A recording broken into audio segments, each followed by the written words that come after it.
ఇంట్లో 5గురు పిల్లలుంటే సందడి సందడిగా ఉంటుంది. ఈ 5గురు పిల్లల్లో ఎవరు ఎక్కువ అల్లరి చేసేవాళ్ళు?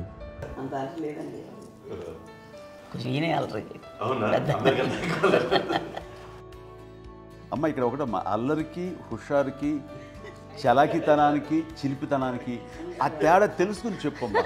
అల్లరంటే ఇప్పుడు నా ఇమేజ్ ఏమైపోద్ది, అల్లరంటే అల్లరుడా అని. నేనేమో చాలా రావుడు మంచి బాలుడు అనేలాగా నా ఇమేజ్ ఇది. నేను అలాగే చెప్తుండేవాడిని. నా ఉద్దేశం అదే. నేనేమో అల్లరే నన్ను అంటే చలాకితనం అమ్మ అల్లరు అనుకునేది. లేదంటే ఎక్కువ హుషారు కానీ చాలా బాగుండేవాడు అబ్బాయి. ఇంట్లో పనులన్నీ మీకు సాయంగా ఉంటాయి? అవునండి, వాడే చేసేవాడు. అది ఇంట్లో ఎవరు ముట్టుకునేవాడు కాదు. మా నాగబాబు అస్సలు ముట్టుకునేవాడు కాదు. అన్నిటికీ నాకు ఆయన సహాయమే పాపం. నాన్న ఆయన ఉద్యోగం వెళ్ళిపోయారు. నేను పాక్కుంటూ అలాగా వెళుతూ వెళ్ళిపోయాను. నాకు తెలియదు. తర్వాత అమ్మ చెప్తుంటే లేదుగా మాత్రం కొన్ని కమ్మర్ కోలు ఉంది. నాది ఒక అది పెట్టి అది వెళ్ళి కూర్చోతా ఏడుస్తున్నాను రోడ్డు మీద. అయ్యేసరికి వాళ్ళు 3 years కాదు. సో నన్ను వాళ్ళు తీసుకెళ్ళి వాడు కమ్మర్ కోలు కూర్చోబెట్టాడు. ఇక్కడికి ఏడుస్తాను, ఎవరికి వెళ్ళాడో తెలియదు వాళ్ళకి. సో అది ఒక గంట పోయిన తర్వాత అమ్మ ఎత్తుకుంటూ మరి నాగో పాపం ఏముంది, తిన్నట్టు ఇష్టం. మరి అన్ని రకాలుగా నాన్న కోసం చేసి పెడుతుంటే మరి తను అది ఇష్టపడక ఆ తర్వాత లేకపోతే కోపడక ఎలా ఉంటాడు చెప్పండి. సలహా ఏంటి? అంటే ఇండిపెండెంట్గా ఉన్నాం కదా అమ్మ, ఎవరిని డిపెండ్ అవ్వద్దు. మీ పిల్లలు నువ్వే జాగ్రత్తగా పెంచుకో, ఎవరినైనా చేయకు, డిపెండెంట్గా పెట్టద్దు అని ఆవిడ మాకు బాగా ఎప్పుడు ఎక్కువ చెప్తుండేది. నాకు కొంచెం టఫ్ టైమ్స్లో కూడా ఆమె నీ పాటు నువ్వే ఉండాలి, ఎవరి దగ్గర ఉండదు, ఎవరింట్లో ఉండదు, మా దగ్గర కూడా ఉండదు, నీ ఇద్దరు దగ్గర బట్టి నువ్వే ఉండాలి. అది కష్టం కదండి అట్లా చెప్పడం. చెప్పారు చాలా తక్కువ చెప్పారు. బట్ నాకు అదే ఇచ్చే ధైర్యం. ఇండిపెండెంట్గా అట్లా ఒకరి దగ్గర ఉంటే నీ గౌరవం తగ్గిపోతుంది, ఎక్కడ ఉండదు. అది చాలా నాకు చాలా ఇన్స్పైరింగ్ ఉండేది మాటలు. ఇప్పుడు కూడా అది చాలా హ్యాపీగా అనిపిస్తుంది అని చెప్పింది. అంతే కదా. ఇప్పుడు మనకి ఏదైనా రోగాలు వస్తే చేసేస్తాం, దాన్ని బాధపడుతుంది మనమే. బట్ తగ్గించే వాళ్ళు, కన్సర్న్ చూపించే డాక్టర్స్ ఒట్టుకోలు పిత్తలు కింద ఉండొచ్చు, కానీ పోరాడాల్సింది మనమే.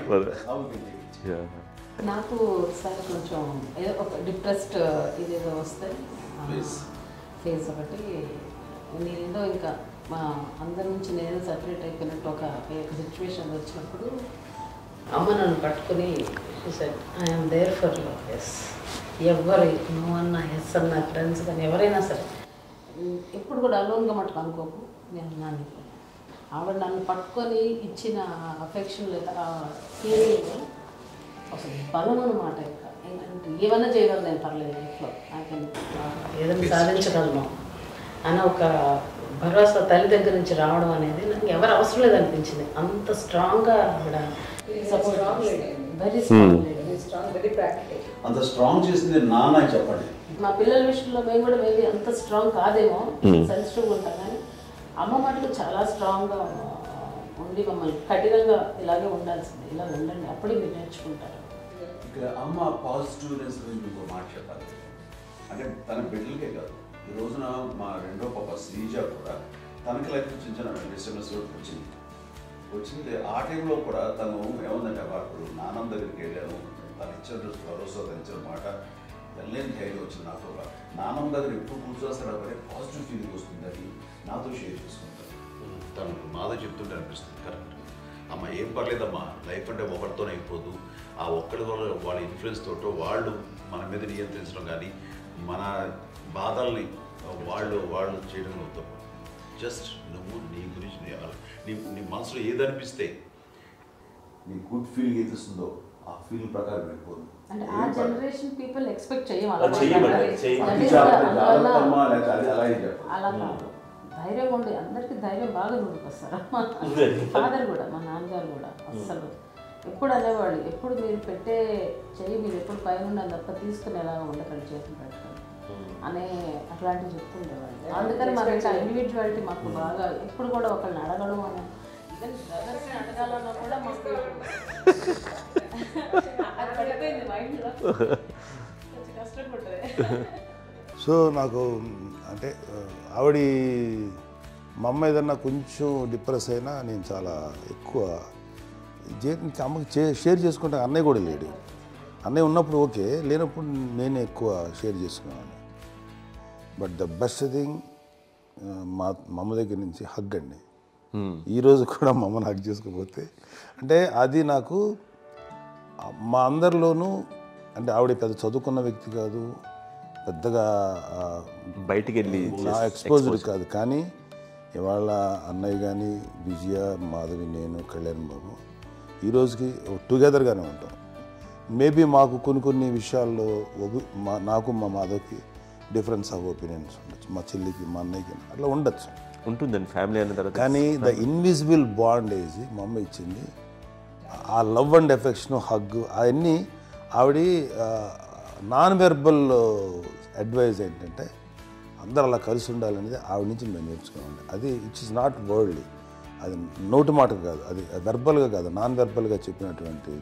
సో అందుకని అది మాకు గొప్ప, మేమందరం ఇప్పుడు అలా ఉండడానికి కారణం, అంత కలిసి ఉండడానికి కారణం, మెయిన్ కారణం మా అమ్మ అండి. అది సో అందరూ ఉండాలనేది మా అమ్మ అడ్వైస్. ఇప్పుడు కూడా నేను ఎప్పుడైనా ఏదైనా ఫీల్ అయినా, అన్నయ్య ఫీల్ అయినా, లేదు నాన్న అట్లా వదుకు, ఇట్లా ఉండండి, ఇట్లా ఉండి ఇప్పటికీ చెప్తుంది. మేము ఎవరైనా ఎప్పుడైనా మా చెల్లితో గొడవపడ్డా అనుకోండి, నేను అట్లా అనకరా అని ఎట్లాగా అన్న ఏమో లేదులేమ్మా ఏదో అన్నాను కానీ ఫీల్ అవ్వకమ్మా, మేమందరం కలిసి ఆవిడని అసలు టెన్షన్ పెట్టవండి మేము. సో అలా అది ఆవిడ నేర్పించింది. అలా కలిసి ఉండటం అనేటువంటి బాండేజ్ని ఆవిడ తన ఒక హగ్తో చెప్పింది. అన్నయ్య సినిమా చూడండి, జాదూకి చెప్పాను చూడండి, అది మా అమ్మ దగ్గరే ఉందండి. శంకర్దాదాలో చెప్తాడు చూడండి. ఇప్పుడు మోడ్రన్ వర్డ్స్లో చెప్పాలంటే మీ అందరికీ ఆవిడ ఒక వైఫై లాంటిది. Yes, you can say that. Yes yes. ఇంకొక అడ్వైజ్ కట్టండి, అమ్మ విషయంలో నేను గొప్పగా ఫీల్ అయ్యేది. కానీ చాలామంది పెద్దలు రిటైర్ అయిపోయి విశ్రాంతి తీసుకుంటున్నటువంటి పెద్దలందరూ కూడా ఆచరించే విధంగా ఒక విషయాన్ని నేను గమనించాను.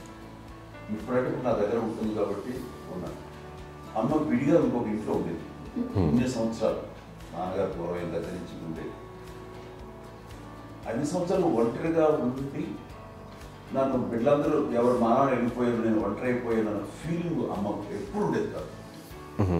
తర్వాత బిడ్డలు ఆయా వాళ్ళ టైం బట్టి వచ్చి చూసుకుంటూ సరిపోతుంది. అది వారమా, నెలక, 2 నెలక, అసలు ఒకసారి రాలేని పరిస్థితిలో ఉంటుంది. 5-6 నెలల పాటు ఇదే ఊళ్ళో ఉండి పక్క విధుల్లో ఉండి ఎవరి పనులు వాళ్ళు బిజీగా ఉండి, ఎవరి షూటింగ్ వాళ్ళు బిజీగా ఉండి, ఎవరి ప్రొఫెషన్లో వాళ్ళు బిజీగా ఉండి, ఎవరి ప్రొఫెషన్లో వాళ్ళు బిజీగా ఉండి, తన సంసారం తను బిజీగా ఉంటాను. ఒకసారి అమ్మ ఏమి ఫీల్ అయ్యేది, ఏంటమ్మా రావట్లేదు, అది పట్టించుకోవట్లేదు ఏంటి అంటే అంతేలేమ్మా అని ఇలాంటి నిరసన మాటలు కానీ, ఈసరింపు మాటలు కానీ, లేకపోతే న్యూనతాభావం కానీ ఇలాంటివి ఎప్పుడు అమ్మకి లేవండి. వచ్చారు అబ్బాయి ఏం చేసి పెట్టడా చెప్పండి అంటూ చాలా పాజిటివ్ ఉంది. ఇప్పటికీ కూడా తను సపరేట్ ఇచ్చిండు మా ఇంట్లో, మిగతా అందరూ వేరే ఇచ్చింది. ఎందుకంటే అమ్మకి మోస్ట్ స్ట్రెస్ బస్టర్ వచ్చేసినా లేకపోతే ఏదో రిలీఫ్ ఏంటంటే తన కిచెన్లో కూర్చొని వండి అందరికి పెట్టాం. ఇప్పటికీ కళ్యాణ్ బాబు అక్కడక్కడ తిరిగేసి ఎక్కడో చేసి నిరసన చేసి అన్ని రకాలుగా చేసి వస్తే అమ్మకి చాలా జాలి. ఆడేదో ఇంక మేము గుడ్లా కష్టపడుతున్నాం కానీ ఆడి ఎంటలో వెళ్ళేదో మీ టీవీలో వాటిలో అది ఎక్కువగా చూపించేసరికి వాడే కష్టపడతారు, మేము కష్టపడలేదు ఫీల్ అమ్మకి. అందులో వాడు రాగానే ఎలా వచ్చావా అని అమ్మ ఎక్కడ కళ్యాణ్ బాబు అంటే ముందు అమ్మను కానీ ఎక్కడ కళ్యాణ్ బాబు తను ఎక్కడ ఉంటాడో ఏముంటుందో తెలుసు. అది తెలిసిన తర్వాత ఎక్కడ తను వాడికి ఇష్టమైన బిర్యానీ అవి చేసి చక్కగా పంపించి అన్నీ చేస్తుంది. అట్లాగా బిడ్డలకి పెట్టడమే తప్ప బిడ్డల నుంచి ఈ వయసులో ఎక్స్పెక్ట్ చేయడం లేకపోగా కొంచెం పట్టించుకోవట్లేదు అనే ఒక న్యూనత భావంలోకి వెళ్ళిపోయి సైకలాజికల్ డిప్రెస్ అయ్యే మదర్ మాత్రం కాదు. ఆ రకంగా మాకందరికీ భరోసా. మేము కూడా పెద్ద అయినా బిడ్డలు వాళ్ళ ప్రవృత్తి ఉద్యోగరీత్యాల వాళ్ళ వృత్తిరీత్యా వాళ్ళు దూరం అయిపోయి మనల్ని చాలా కమ్యూనికేషన్ గ్యాప్ వచ్చినా సరే బిడ్డలు నాకు దూరం అయిపోయి పట్టించుకోవట్లేదు. ఇలాగే చూసావా వెళ్ళి ఎంత ఇదిగా వదిలేయేవాళ్ళు గురించి ఇప్పుడు ఏమైపోయాను అన్న ఇంత కొంచెం బాధపడలేదు వాళ్ళకి అంటూ నెగిటివ్ సైడ్ ఆలోచించే విధానం లేనే లేదు. అది మా అందరికి ఎంత కంఫర్టబుల్ అంటే అంత ఎంత కాదు. చూసుకోకపోతే మాధవ చూసుకుని మాధవ లేకపోతే నాగబాబు వెళ్తుంటాడు కడియడం వల్ల మా విజయ్ చూసుకుంటున్నది సరే నాకు కళ్యాణ్ బాబు తను చూసుకుంటాడు. ఇట్లా ఎవరో కూడా వెళ్తూ ఉంటాం. అమ్మ మాత్రం అది వెరీ గుడ్ హెల్దీ నేను చాలా మంది తల్లిదండ్రులు చూశాను, అవును, వాళ్ళు చాలా ఇబ్బంది పడుతూ ఉంటారు. పట్టించుకోవడం మేము అర్థం చేసుకోగలము కానీ వాళ్ళు వస్తే బాగుంటుంది కదా అనేది ఉంటుంది, ఫీల్ అవుతారు. అవును, అలాంటి ఫీలింగ్ ఏం లేదు. పైగా బిడ్డలు వస్తే వాళ్ళకి ఏం చేసి పెట్టాలా అనే ఆలోచన, అది వెరీ హెల్తీ. చాలా మంది ఆచరించాల్సిన గొప్ప విషయం అనుకుంటాను. చిన్నప్పుడు అన్ని ఆనందాలేనా, మర్చిపోలేని దుఃఖాలు కూడా ఏవైనా ఉన్నాయా? అమ్మ చెప్పాలంటే ఓపికకి, గృహిణిగా తన బాధ్యతలు నిర్వర్తించడానికి అండ్ అన్ని రకాలుగా టేకింగ్ కేర్, దీనికి ఒక మంచి ఉదాహరణ నేను చెప్పగలను. అది తలుచుకోవడం నాకు చాలా ఉద్యోగంగా ఉంటుంది, నాకు చాలా కంటితలు వచ్చేస్తుంది. అమ్మకి మేము 5 బిడ్డలు అండ్ పురిట్లోనూ 1 year పెరుగో 2.5 years పెరుగో 3 బిడ్డలు చనిపోయారు. నాకు గుర్తెరిగి పొన్నూరులో నేను 6th class చదువుతున్నాను, 6వ తరగతి. అప్పుడు రమణ అనే ఒక అమ్మాయికి 2 years. రమణ అంటే మా ముగ్గురికి కంటే పెద్దది, మా కంటే పెద్దది, కళ్యాణ్ బాబు కంటే పెద్దది, మాకంటే మధ్యలో పిల్ల. తనకి అప్పట్లో మా నాన్నగారు ఉద్యోగం ఇచ్చా క్యాంప్కి వెళ్ళిపోతుండేవారు. ఏమి ఉంది నాన్న చెప్పాలంటే ఫుడ్లో కష్టపడేవారు, ఇంకా నాన్న చెప్పినట్టు నాగబాబు చెప్పినట్టు. కానీ ఇంటి బాధ్యత, ఇంటి పనులు, రోగాలు వచ్చిన రుచులు వచ్చిన హాస్పిటల్కి తీసుకెళ్ళాలట, ఏదైనా సరే అమ్మే పడేది. ఆ శ్రమ తీసుకున్న టైంలో అమ్మకి అసిస్టెంట్కి నేను సహాయపడుతుండేవాడు. అమ్మ నాకు ఫ్రెండ్స్ ఆడుకోవడం అలా నిజంగా ఎప్పుడు నాకు గుర్తేది, నాకు తెలియదు ఫ్రెండ్స్తో తిరగడం అని సేపు అమ్మ పట్టుకు ఉండేవాడు. అలాంటి నేను ఆ పిల్లకి బ్రెయిన్ ఫ్యూర్ వచ్చింది. ప్రభుత్వ ఆసుపత్రి పొన్నూరులో ఆ పిల్లని చేర్పించినప్పుడు 2-3 days అయిన తర్వాత ఒక బ్యాడ్ న్యూస్ వినాల్సి వచ్చింది. తెల్లరికి కాన్షియస్ పోయింది, ఏం చేయాలో తెలియదు. అమ్మ వయసు చిన్నదే. ఇద్దరు తీసుకుని ఆ బిడ్డల్ని ఒళ్ళో పెట్టుకుని శవాన్ని, డెడ్ బాడీని రిక్షాలో ఇంటికి వెళ్ళాలి. ఇప్పటికీ నాకు గుర్తు ఆ విజువల్స్. అని నాన్నకి తెలియదు ఏ విషయం, నాన్న ఎప్పుడు వస్తారో తెలియదు, ఎలా కమ్యూనికేట్ చేయాలో తెలియదు. అది తీసుకుని వెళ్ళిన తర్వాత ఇంట్లో పడుకోబెడుతుంటే ఏం చదివేది. చుట్టుపక్కల ముస్లిం సోదరులు ఉండేవాళ్ళు, ఫ్యామిలీస్ అక్కడ. అంటే మసీదు, పొన్నూరు మసీదు పక్కన మా ఇంట్లో అనుకుంది. ఆ ఇంట్లో అందరూ వచ్చి చూసేవాళ్ళు, వాళ్ళే హెల్ప్ చేసేవాళ్ళు. ఏం చేయాలో తెలియదు, నెక్స్ట్ రిచువల్స్ ఎలా చేయాలో, కంపకం ఎలా చేయాలో తెలియదు. తను చిన్నది, మిగతా అందరూ పసివాళ్ళే. సో ఇలాంటి పరిస్థితుల్లో కమ్యూనిటీ వచ్చినప్పుడు చుట్టుపక్కల వాళ్ళు వీళ్ళు వచ్చి చేయాల్సిన కార్యక్రమాలు చేశారు. ఆ సమయం నాకు ఎక్కడో కమ్యూనికేట్ చేసి డిపార్ట్మెంట్ ద్వారా నాన్న వచ్చేసరికి అన్నీ అయిపోయింది. ఇప్పటికీ నాకు నిజంగా మేము ఇలా ఎన్ని పురుషులు ఎన్నుకుంటున్నామంటే ఎలాంటి ఇది లేకుండా జాగ్రత్త అనే ఒక హెచ్చరికలాగా చేస్తూ అండ్ పంపించాలని సపోర్ట్ చేస్తాను. అండ్ ఇప్పుడైతే నా మీద ఎంత నమ్ముకుంటే నేను ఏ నిర్ణయం తీసుకున్నా మరొక మాట. అండ్ తనకి హాస్పిటల్ పెద్ద ఫోబియా. నేను ఎక్కడికి వస్తాను హాస్పిటల్ రాను. ఈ మధ్యకాలంలో సరే అమ్మకి మోకాల ఆపరేషన్ జరిగింది. అమ్మను కొంత బాధపడుతున్నావు, అసలు ఈ రోజున వచ్చిన మెడికల్ అడ్వాన్స్మెంట్లో నీకు అసలు ఏ బాధ తెలియకుండా మోకాల ఆపరేషన్ రీప్లేస్ చేస్తారు అని వీళ్ళందరూ చెప్పాలి, భయపడతాను. ఎందుకంటే ఫస్ట్ ఎలా నాకు సపరేట్ అవుతాను, ఎలా చెప్పాలి తెలియదు. ఒక్క వీళ్ళంతా కలిపి నీ మాట వింటుంది, అది మాట మీద నువ్వు చెప్తే వింటుంది. సరే నేను చెప్పాను అంతే. ఏదో నావలా కూర్చొని చూస్తుండేవాడు. కూర్చుంటే అది నేర్చుకుంటుంది. నేను మానసికంగా నేర్చేసుకున్నాను. ఇప్పటికీ ఆ స్టెప్స్ ఏమిటి వేస్తాను అంతేంది. ఇప్పుడు దాన్ని తరబడతాయి.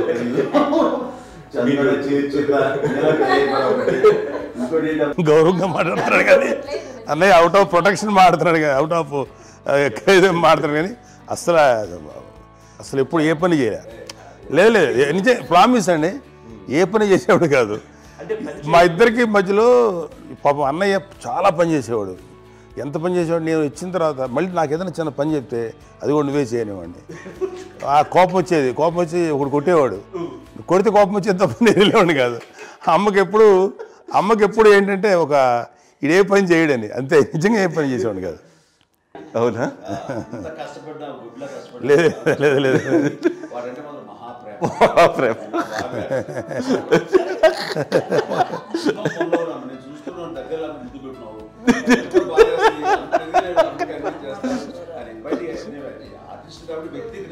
వ్యక్తిగత కాబట్టి చివరిది కాబట్టి తనంటే బుద్ధండి, నేను పెద్దోడు కాబట్టి నేను అతనికి ఎక్కువ కష్టపడింది కానీ మా నాన్నగారి చేతిలో ఎక్కువ అంటే నాన్న బాగా కోపం ఎక్కువ అనుమానించింది కానీ అన్నయ్య పాపం బాగా దొరికేసేవాడు పాపం. ఒకసారి అంటే మరి మాకే అనిపి ఏంటి ఇంత దారుణంగా ఉంది నాన్న మీద కోపం వచ్చేది నాకు. నాన్న మీద కోపం వచ్చేది, నాన్న చూసి బాధ అనిపించేది. అమ్మాయి ఏమనేది కాదు. సరే అయినా సరే ఎప్పుడు కూడా పోనీ అంది చేసినా మళ్ళీ తను హైపర్ యాక్టివ్ అన్నయ్య ఫుల్. ఇప్పుడు యూజువల్గా ఆఖరి పిల్లలు హైపర్ యాక్టివ్ ఉంటారు, అన్నయ్య పుట్టడమే భయంకరమైన హైపర్ యాక్టివ్. ఒకప్పుడు అమ్మాయిల్ని ఎక్కువగా బయటికి పంపించేవాళ్ళు కాదు, అబ్బాయిల మీద కూడా అనేక ఆంక్షలు ఉంటూ ఉండేవి. మీ పిల్లల్ని అలా ఆంక్షల మధ్య పెంచారా, లేకపోతే పూర్తి స్వేచ్ఛనిచ్చారా? అంటే మాకు మా నాన్నగారు కానీ మా అమ్మగారు కానీ అండి మాకన్నా చాలా బ్రాడ్ మైండ్ ఉన్న వ్యక్తులండి. ఎందుకంటే పిల్లలు ఎక్కడికైనా బయటకు వెళ్తే ఇప్పుడు మేమైతే భయపడిపోతాం. మా విజయ్ కానీ మా చిన్న చెల్లి అన్నయ్య నేను అందరం కూడా ఇవాళ ఉన్న పరిస్థితిలో వాళ్ళు ఎప్పుడు భయపడేవాళ్ళు కాదండి. ఎక్కడికి వెళ్తాను నీళ్ళని ఇచ్చేవాళ్ళు, లేట్ అయినా అసలు ఏమనేవాళ్ళు కాదు. లేకపోతే ఏదైనా మోటార్ బైక్లు వేసుకున్నాం, లేకపోతే కారులో ఎట్లా పడితే ఎట్లయినా సరే ఏమనేవాళ్ళు కాదు. వాళ్ళు తెలియకుండానే మాకు ఒక ఫ్రీడమ్ ఇచ్చారండి. సో దట్ అదే ఆ ఫ్రీడంలో భాగమే అన్నయ్య కానీ ఇండస్ట్రీకి వెళ్ళాలంటే కూడా ఒక వ్యక్తి ఒక కొడుకు ఒక గొప్ప కెరీర్ని పర్సూ చేసుకుంటూ వెళ్తున్నప్పుడు నాన్నగాని అమ్మగాని ఓపెన్ మైండ్ తోటి అసలు నువ్వు వెళ్ళి నాన్న ఎంతకాలం వెళ్తావచ్చు, నువ్వు ప్రయత్నించని చెప్పి అలా వదిలేశారండి. అన్నయ్య కూడా ఏంటంటే మోస్ట్ రెస్పాన్సిబుల్గా వెళ్ళి చాలా మేజర్ అమౌంట్ అన్నయ్యకి కూడా పెద్ద అమ్మకు వందలు ఇచ్చేది కాదు. కరెక్ట్గా ఆ ఇన్స్టిట్యూట్లో చదువుకునేటప్పుడు ఎంత ఇవ్వాలో కరెక్ట్గా ఇచ్చేది. తనకి ఎక్స్ట్రా ఖర్చు పెట్టుకుంటే అంటే అట్లా ఉండేది అంతే కదా. అంత జాగ్రత్తగా అన్నయ్య కూడా అంత రెస్పాన్సిబిలిటీగా రెసిప్రోకేట్ అయ్యి చేసి అందువల్ల మా అమ్మ నమ్మకం చూడాలి, మా అమ్మగారి మా నాన్నగారి నమ్మకాన్ని అంటే ఎప్పుడు అది పాడు ఇంత నమ్మకానికి 10 times ఇచ్చాడు. ఏ వయసెస్ వైపు కానీ ఏ అలవాట్ల వైపు కానీ ఎందులో ఇండల్జ్ అవ్వకుండా నాకు నేనుగా నియంత్రించుకుంటూ సరైన మార్గంలో వెళ్ళేలాగా నాకు వెళ్ళడానికి లోపల ఆ స్ట్రాంగ్ థాట్ అడగగానే వాళ్ళు రెసిస్ట్ చేస్తే ఇచ్చానని ఆపేశారు అని ఏదో చిన్న రిలక్టెంట్ ఫీలింగ్ ఉంటుంది. వాళ్ళ మీద చిన్న కోపం నిరసన ఉండేది. వాళ్ళు అలా లేకపోవడానికి వాళ్ళు వెంటనే అడిగిన వెంటనే జాగ్రత్త అనే నిర్ణయం ఉండేది. కానీ జాగ్రత్త అని హెచ్చరిక చేయడంతో నాకు మరింత బాధ్యత తిరిగి గుర్తు తిరిగి నేను నడుచుకుంటూ వెళ్ళాను. కాబట్టి అది నాకు ప్లస్ అయింది వాళ్ళ దగ్గర. అంటే మదర్ అంటే తల్లి అనే కాదు, మదర్ ఫిగర్ ఎవరిచ్చినా సరే అది నానైనా తల్లితో సమానం అనుకుంటాను. నాకు చెప్పినట్లుగా అట్లాగా అలసిపోయి వచ్చిన నాకు కాళ్ళు నొక్కుతుంటే నాకు భయం వేసేసేది. ఆ తర్వాత పడుకో అది గదవాయించేవాడు, అది కూడా కోపం అంటే ఉదాహరణ అంటే మళ్ళీ అది నాకు మళ్ళీ తిడతారు, ఎందుకు కాదు పడుకుని ఎక్కడ నిద్ర వస్తాయండి నాన్న అంటే. సో ఆ రకంగా నాన్న తన ప్రేమ చూపిస్తుంటాను.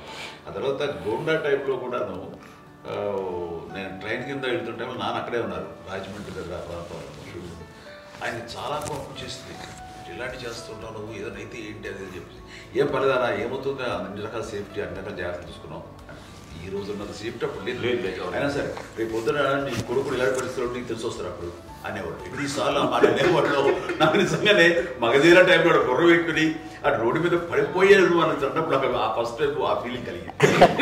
అలాగే పీటర్ హెయిన్స్ అనేవాడు ఫస్ట్ మగధీరలో జంప్ చేస్తారు, మోటార్ బైక్ జంప్ చేసినప్పుడు ట్రైల్లో పీటర్ హెయిన్స్ అంత హైట్ నుంచి 20 feet 25 feet హైట్ నుంచి పడిపోయి మొత్తాన్ని బోన్స్ని ఎరగొట్టుకుని వాడు 7 నెలలు వాడు ఇరవై హాస్పిటలైజ్డ్.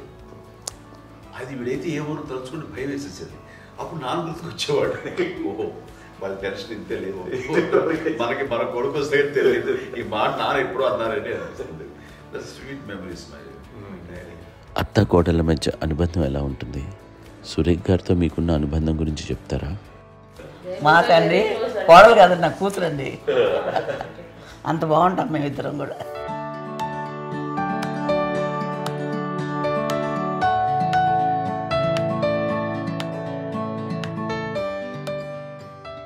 మీది ఒక అందమైన ఉమ్మడి కుటుంబం, అందరూ కలిసి ఉంటారు. ఇంత ఆనందంగా ఉండడానికి కారణం ఏంటి? దీనికి పునాది ఎవరే వేశారు? మా నాన్నగారి క్వాలిటీ నేను ఎగ్జాంపుల్ చెప్పగలను. అమ్మ వాళ్ళ ఇంట్లో పెద్దది. వాళ్ళ నాన్నగారు అంటే మా తాతయ్య గారు ప్రొహిబిషన్ డిపార్ట్మెంట్లో సిఐగా ఎస్ఐగా చేశారు. ఏదో మా ఇన్స్పెక్టర్ సిఐ చేసి ఆయన కాలం చెందారు. చాలా ఎర్లీగా 48 years చచ్చిపోయారు.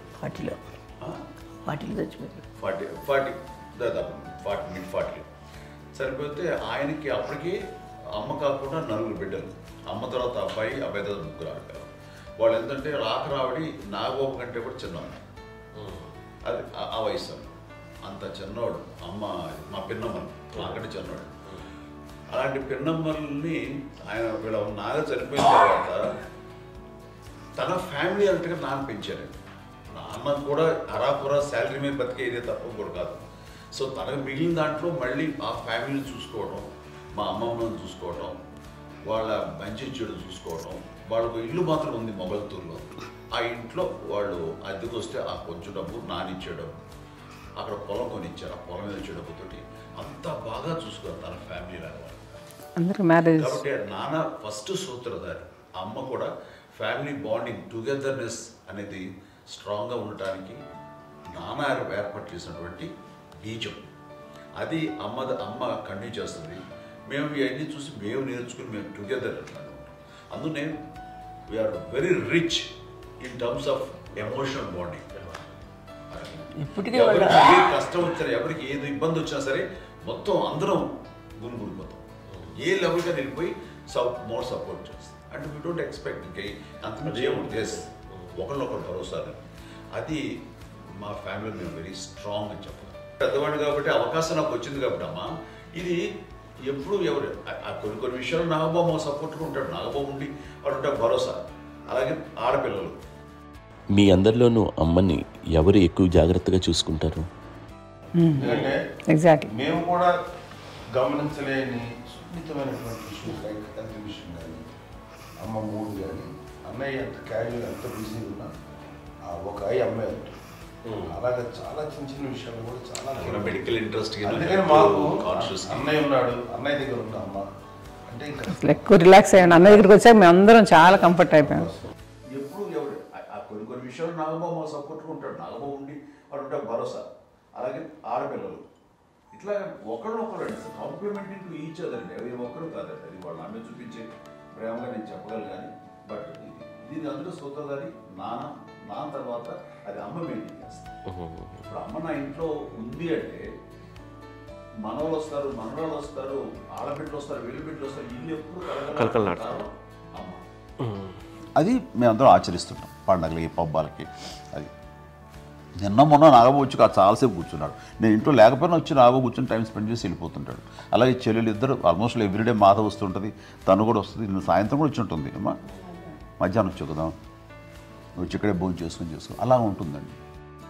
ఈ తరం వాళ్ళకి మీరు ఇచ్చే సలహా ఏంటి? బాగుంటుందండి. పిల్లలు తల్లి కలిసి అక్క చెల్లెలు తమ్ముడు అందరూ కలిసి అన్నీ ఉంటుంది. సంసారం నిలబడుతుంది. లేకపోతే ఏముందండి ఇక్కడ వెళ్ళిపోతారు. విడిపోతే ఇక్కడ ఎవరు అంతే. ప్రేమలు ఇప్పుడు లేవండి, తగ్గిపోయాయి. మెకానికల్ చాలా మటుకు ఏదో ఇంకా వాళ్ళ పనులు చేసుకోవడం ఏదో జరిగిపోతూ ఉంది అనుకోండి. అంత ప్రేమలు ఎక్కడ లేవండి ఇప్పుడు ఈ రోజుల్లో. అంటే ఒకప్పుడు ఒకరికి ఇంకొకరు భరోసాగా ఉండేవాళ్ళు. అంటే అందరూ కలిసి సపోర్ట్గా ఇది చేయడం. పెద్దనాన్నగారి పిల్లలు కూడా ఆయన చూసేవారు. మా నాన్నగారు అన్నయ్య వాళ్ళ బిడ్డలు కూడా ఇక్కడే ఉన్నారు.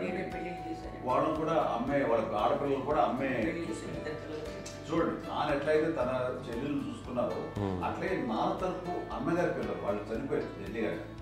వాళ్ళ బిడ్డలకి పెళ్లిళ్ళు పేరెంటాలు అన్నీ చేసింది అమ్మాయి.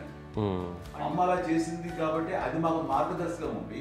ఇప్పటికీ వాళ్ళు కొంచెం ఒక మాదిరి పరిస్థితి ఉంటే వాళ్ళకి ఇల్లు కూడా పెట్టడం కానీ వాళ్ళకి తగిన సహాయం అంటే కనుక ఎవ్రీ మంత్ మా పెదనాన్న గారి అమ్మాయి వాళ్ళు ఆల్మోస్ట్ 70 వాళ్ళకి ఎవ్రీ మంత్ మా ఇంటి నుంచి మొత్తం వెళ్ళిపోతాం 10,000-15,000 ఎన్నో సంవత్సరాలు వెళ్ళిపోతాను. బ్యాంక్ పేరు వచ్చేది ఫస్ట్. అదంతా కూడా మా పెద్దలు వచ్చింది. వాళ్ళు కూడా వచ్చి అమ్మ అంతా ప్రేమలో చూస్తారు, ఇష్టంగా చూస్తారు. అమ్మ ఇందాక చెప్పినట్లు ఇచ్చే మెసేజ్ ఏంటి అన్నది అమ్మ మాటలో చెప్పాలంటే బంధాలు బాంధవ్యాలు అన్నది ఎనలేని ఆస్తిపాస్తులు.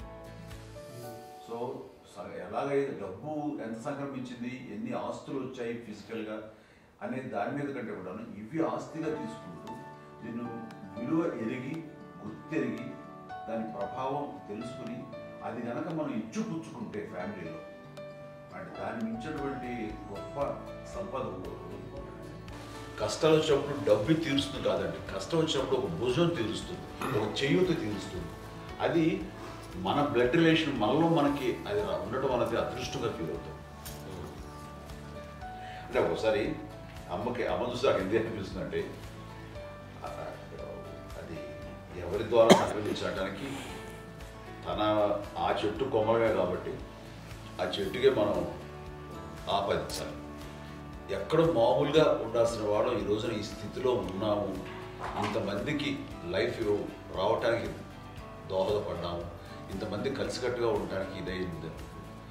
అమ్మని చూస్తుంటే నాకు ఏమనిపిస్తుందంటే అబ్బా ఇలాంటి జన్మం మనకు ఎవరికైనా ఉంటుందా? ఇంతమంది మనుషుల చేత కొలవబడేవాళ్ళు, ఆరాధింపబడేవాళ్ళు, అభిమానించబడేవాళ్ళు, ఇంతమంది నా వంశం నా సంపద అని అమ్మ ఫీల్ అంత గొప్ప ఫీలింగ్ ఎవరికి ఉంటుంది? మా చెల్లెలు కూడా వస్తే నేను అనుకోవట్లేదు, సూర్య కూడా ఉంటుందని నేను అనుకోవట్లేదు. అలాంటి గొప్పగా ఇది అండ్ ఆ రకంగా షీఈ్ వెరీ చాలా గొప్ప జన్మ. అమ్మకి చిన్న మానసికంగా చిన్న ఏదో ఒక డిప్రెషన్ అది వచ్చింది. ఏదో నాన్న గుర్తుకొచ్చో, నాన్న లేరనో, లేకపోతే వాళ్ళ అమ్మగారు కూడా అదే టైం చనిపోయారనో, తన దగ్గర ఉంటారు ఏదో ఉన్నప్పుడు మేము అందరం సపోర్ట్గా ఉండి రా మా కొన్నాళ్ళు నా దగ్గర ఉందిగా అని చెప్పేసి అప్పట్లో అమ్మ వేరేగా ఉంది. ఉన్నప్పుడు ఒకటే మాట అమ్మ నీలాంటి గర్భం అంటే అంజనమదే గర్భం అని బయట ఎన్నోసార్లు నా ఫ్రెండ్స్ కానివ్వండి, బయట కానివ్వండి, కొన్ని సందర్భాల్లో మీటింగ్లో కానివ్వండి, స్పీచెస్లో కానీ అన్నవాళ్ళు ఎంతోమంది అన్నారు. వాళ్ళు ఆ మాట అంటే రీజన్ తెలుసా నీకు? కోటాల్లో ఎంతమంది తల్లులకు నీకు వచ్చిన అదృష్టం, నీకు లభించినటువంటి గౌరవం ఎవరు లభిస్తున్నాను? బిడ్డలు ఎంతోమంది చేత కొనియాడబడుతున్నారు, ఎంతోమందికి సహాయపడుతూ ఆ రకంగా వాళ్ళందరి యొక్క ఆశీస్సులు పొందుతున్నారు. కానీ ఎంతోమందికి నిరంతరం హెల్ప్ చేస్తూ వాళ్ళ ఇది చూసుకుంటున్నారు. అవి ఆ భగవంతుడు మీరు చేస్తున్న పూజలో ఉన్న ఆ భగవంతుడు మన నెక్స్ట్ తరాలకు కూడా మనకి ఇలాంటిది వారసత్వంగా ఇస్తూ అదే రకంగా కొనసాగించేలాగా మాకు అదృష్టాలు ఇచ్చారు. ఇంతమంది ఎవరు నీ నుంచి వచ్చిన వాళ్ళే, నీకు వాళ్ళే. ఇది ఎంత గొప్ప గర్భం, ఎంత గొప్ప జన్మ అనేది. అలాంటిది నువ్వు ఇలా అవటమేంటి? ఎంతసేపు ఇది హై లెవెల్లో ఉండాలి నీ ఫీలింగ్స్గా నువ్వు కానీ. అంతే నువ్వు ఇలాగా కుంగిపోవడం ఏంటమ్మా చెప్పినప్పుడు నిజమే కదా, నేను అవటం ఇది నీది కాదు నాది కాదు, నువ్వు నమ్ముకున్న భగవంతుడు నీకు ఇచ్చింది అనుకుంటావు కదా. నువ్వు ఆ భగవంతుడి కృతజ్ఞత తీర్చుకోలేక ప్రతిరోజు ఆయన ధ్యానించు, ఆయన పూజలో ఉండు, నీకు ఆయనే ధైర్యం ఇస్తాడు. అంతేగాని నువ్వు నెగిటివ్ సైడ్ ఆలోచించుకోమ్మా. మా అందరికీ పాజిటివ్నెస్ ప్రివైల్ చేసిన దానివి, ఇచ్చిన దానివి, అందించిన దానివి. అలాంటి నువ్వు నెగిటివ్ వైపు వెళ్ళిపోకూడదు అంటే అంతే. మళ్ళీ అటుపక్క ఎప్పుడు గెలలేదు. ఆంజనేయ స్వామి భక్తి ఆయనలో ప్రవేశపెట్టి చెప్పాలంటే ఆయనకి నేనే నేను నమ్మిన దేవుడు ఇంట్లో నేనే ఇంట్రడ్యూస్ చేశాను. నానంత ప్రగాఢంగా నమ్మి ఆయన దానివల్ల లబ్ధి పొందారు. ఆయన అందులో మమ్మల్ని మించిపోయిన స్టేజ్కి వెళ్ళిపోయారు. ఆయనతోటి ఆంజనేయ స్వామితో ఇంటరాక్ట్ అవుతూ అట్లా ఆయన నన్ను నమ్ముకుంటుంది. ఆయన నానంటారు అంతా నా గురువు, నా పెద్ద కొడుకు పెద్దోడే.